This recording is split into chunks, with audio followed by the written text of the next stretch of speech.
Let's talk things you did not know in Diablo Immortal. Today I'm going to be going over the top 10 tips or tricks that I have figured out. And a lot of people ask me these questions all the time. How are you doing this? How are you doing that? Or what about this? So we're gonna go over top 10 things that I've learned that are a little hard to find in the game.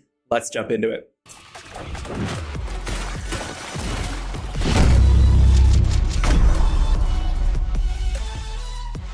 So at number 10, we have checking the log. Now this is more of for those people like myself that like to keep track of what they're gaining, the experience that they're getting, or if they got a legendary drops, all that good stuff. When you go ahead and look at the little chat box, there's actually a log here, and you can keep track of things that like scrap materials that dropped, experience that you got per activity, or anything else like hilt drops that I just did from ranking up my shadow.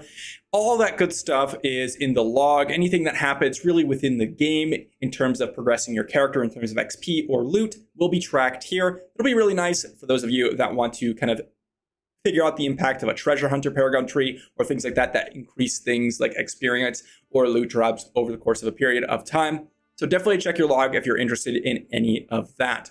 Next up at number 9 is everything is transferable. So this is something that is more catered towards those new players. Like, should I upgrade this? Should I upgrade that? Keep in mind that pretty much everything is transferable. So all these ranks and all the gear that you're getting from the blacksmith, if I just go to my inventory, I can literally transfer it to this rare piece of gear. Let's go ahead and do that. And then I could transfer it literally just right back, and it would be no different. All I could do for that, or everything I could do, is transferable. So even the legendary gems here, they keep all their gem power. If I wanted to go ahead and upgrade this with another gem, I guess these need multiple ranks, so I can't really showcase that there. But if you wanted to go ahead and turn your rank 4 gem and dump it into another one, you'll get all that gem power back. And pretty much that is consistent throughout the entire game. If you think that something is like, oh, well, I'll be able to use this later, or will I be able to transfer it later? The most likely answer is going to be yes, at least for gear and legendary gems. This next one may not be something that a lot of people know about, and that is you get a 5% magic find boost when you are in a party of 4 with your warband members. So it's really nice to be able to grind with your warband members because you're able to get that little bit of extra magic find in order for you to go ahead and get some of those extra legendary drops or anything like that. Definitely go ahead and pair off in groups of 2 or 2 parties of 4 rather, in order for you to get maximum value out of the warband. So I'll go ahead and drop this one on screen for you to see from my previous clips. If you're like me and you want to go ahead and pick up that legendary off the floor, you will find that the legendary is indicated by a star on your minimap. So if you're in an Elder Rift or things like that and you run past it and you're like, okay, I see a star on the minimap, you know to go running back and pick that up. I've noticed that it does show up in your mail if you leave a zone, but I don't do it all that often, so I can't 100% confirm it. So be sure to try and pick up your legendaries if you see them all the time. Again, I believe the game sends them to you in your mail if you leave the zone, but just to be safe, go pick up your legendaries off the floor. They're indicated by a star. Next up has to do with the battle pass. And no, we're not talking battle pass stacking or anything like that. We're talking about the guide and the quests here. So as you can see, I am full on my battle pass, but I am able to claim additional quests. So the things with these quests is they reset every 3 days, or rather they add new quests on every 3 days. If you do not finish off your quests here, you will get just more down here up to a cap. I'm not sure how much. I'm capped out. From my experience, about 9 on my alt account. I've had 9 quests because I hadn't logged in a few days. And these will go past your battle pass cap. So if you've capped out, you can go ahead and finish more quests. Or if you're just not capped out with your battle pass, you're free to finish the quests and it will not count towards your battle pass cap for the week. On top of that, the guide will also do the exact same thing as the quests, as you can finish them after the battle pass and still get the XP, as well as finishing them before you've capped out your battle pass and still not affect your battle pass weekly cap. So you do not need to worry about, okay, I do not want to finish this quest until I've capped out my battle pass, or I don't want to finish this guide mission until I've capped out my battle pass. You can just do it all at the same time, and there's absolutely no worries about wasting XP. This next one is about getting better loot when you start farming those Hell 1, Hell 2, Hell 3, and furthermore stages. Do not slack on your challenge rifts. Now, the pace that they've set in the game is usually set for a free-to-play player, meaning you should be able to beat level 60 by the time you get to Hell 3 easily. If you're able to go ahead and finish them beforehand, that's nice because you might want to start farming the additional stages later on.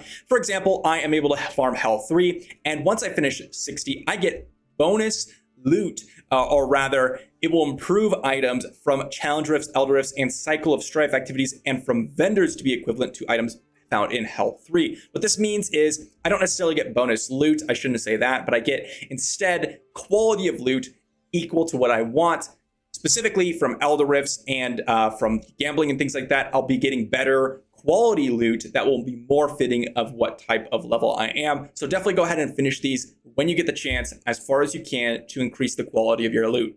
Next one also has to do the battle pass, but this time we're talking about the weekly rotation of dungeons. This is another one that I feel like a lot of people miss out on. It is the bonus set and legendary drops for the dungeons. Now myself, I've literally never gone and grinded a dungeon that does not have these bonus set drops because the drop rates are atrocious. I've noticed that it's about 3 to 6 times as much. Now I haven't done a ton of sample size on the non-bonus set drop items or dungeons rather, but you should definitely be focusing on the 2 dungeons that are set and legendary drop bonus because you want to get those set items. So for you classes out there that may not have a legendary item or a set item rather that is in a particular dungeon that's boosted this week, go ahead and just wait till the next week. They rotate them out every week into a new couple of dungeons, and definitely go ahead and farm those out when you get those chances. This next one is, I feel like, one of the most important things to keep track of, especially if you're free to play. This will hinder you so much if you're not keeping track of this.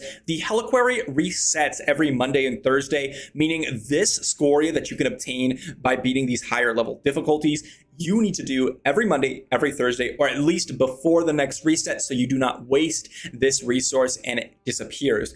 Also on this same note, do not do the lower difficulties with your friends. Do the higher difficulties first and then go help them because you cannot obtain a weekly reset, or rather Monday and Thursday reset of each of these difficulties. It only counts for the highest difficulty, so be sure to do that before you go help out your friends. And on top of that, the Warband raid exclusive ones are a one-time deal, so technically there's no rush, but you do want to try to get those earlier than later because you do want to get that extra combat rating that you'll get from upgrading your Helliquary. Number 2 here, we have Paragon trees and activating them. Now you can see here I have 2 Paragon trees leveled up.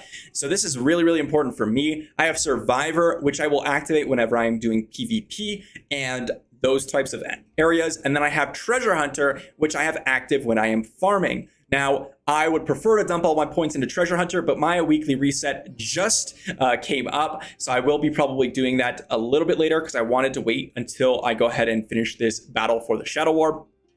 But once you go ahead and get this activated, you're only going to be able to activate the skills within it. So you see these kind of 5 skills per tree. These are the ones that will be activated when you activate your Paragon tree. Everything else is just static. All these attributes still apply to you no matter what. And also, as I mentioned, you get a weekly reset once per week. You cannot reset it even if you wanted to go pay money, as far as I've seen. So you really only get 1 reset per week, whether you're pay to win or free to play. Just be keeping that in mind when you go ahead and swap trees, but you're going to want to click this button in the top right to activate whatever tree you want during the content that you're doing. This last one is particularly important for those of you that are farming in any open world spot. You'll save several seconds of time each time you go back and salvage or turn in your bestiary. Now, what am I talking about? Well, we're going to go ahead and just showcase this at its peak efficiency. I'll go ahead and just run to the ship spot over in Bilefen. In order for you to keep up maximum experience gains, you're going to want to limit as much walking as possible. And so this teleport method is, in my opinion, one of the most important tips that a lot of people don't know about. So we're going to go ahead and run over there. I'm going to kill a few monsters and then I'm going to go ahead and just use this method. I'm going to use the teleporting to safe location from the map. You could also teleport to West March using this. Now it is a little bit buggy for those of you that are in a party. When we go ahead and click on this portal button on the top bottom right, you can click nearest safe zone and you'll teleport to the nearest safe zone with a salvage or a blacksmith as well as a bestiary. And it will leave a portal behind for you in order to return to that location. So I've just gone ahead and used this teleport. I can go ahead and salvage these materials in my inventory and then go back and literally click on the portal and just teleport directly back to the location that I was farming in order for me to immediately start farming. Again, this is perfect for areas like the ship where you're kind of sitting in an area, you have 17 seconds.